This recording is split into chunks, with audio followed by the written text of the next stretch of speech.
শেরপুর প্রধান ডাকঘর শেরপুর শহরের কেন্দ্রস্থলে অবস্থিত একটি ঐতিহাসিক ডাকঘর যা দীর্ঘদিন ধরে জেলার যোগাযোগ ও প্রশাসনিক কার্যক্রমের অন্যতম ভিত্তি হিসেবে কাজ করে আসছে।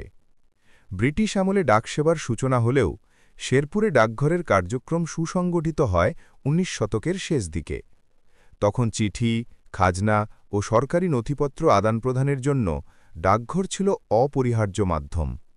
১৮৬৯ সালে শেরপুর পৌরসভা প্রতিষ্ঠিত হওয়ার পর ডাকসেবার গুরুত্ব আরও বৃদ্ধি পায়।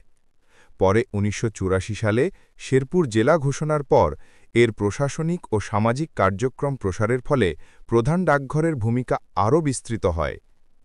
শেরপুর প্রধান ডাকঘর কেবল চিঠিপত্র আদান-প্রদানের কেন্দ্র নয়, এটি মানি অর্ডার, সঞ্চয় প্রকল্প, সরকারি বিল আদায়, রেজিস্ট্রি সেবা এবং নানা আর্থিক লেনদেনের মাধ্যমে স্থানীয় মানুষের আস্থার জায়গা হয়ে ওঠে। বিশেষ করে প্রবাসী আয় গ্রহণ ও প্রেরণে এখানকার ডাকসেবা বহু পরিবারকে উপকৃত করেছে। সময়ের সঙ্গে তাল মিলিয়ে বর্তমানে এখানে express mail service, online tracking, দ্রুতবাহী কুরিয়ার ও ডিজিটাল ডাকসেবাও চালু হয়েছে। পোস্টাল কোড ২১০০ এই প্রধান ডাকঘর শেরপুর জেলার নাগরিক জীবনের সঙ্গে গভীরভাবে যুক্ত। সরকারি জরুরি চিঠি প্রেরণ, আর্থিক সেবা প্রদান কিংবা সাধারণ মানুষের ব্যক্তিগত যোগাযোগ সব ক্ষেত্রেই এটি এখনও একটি নির্ভরযোগ্য কেন্দ্র।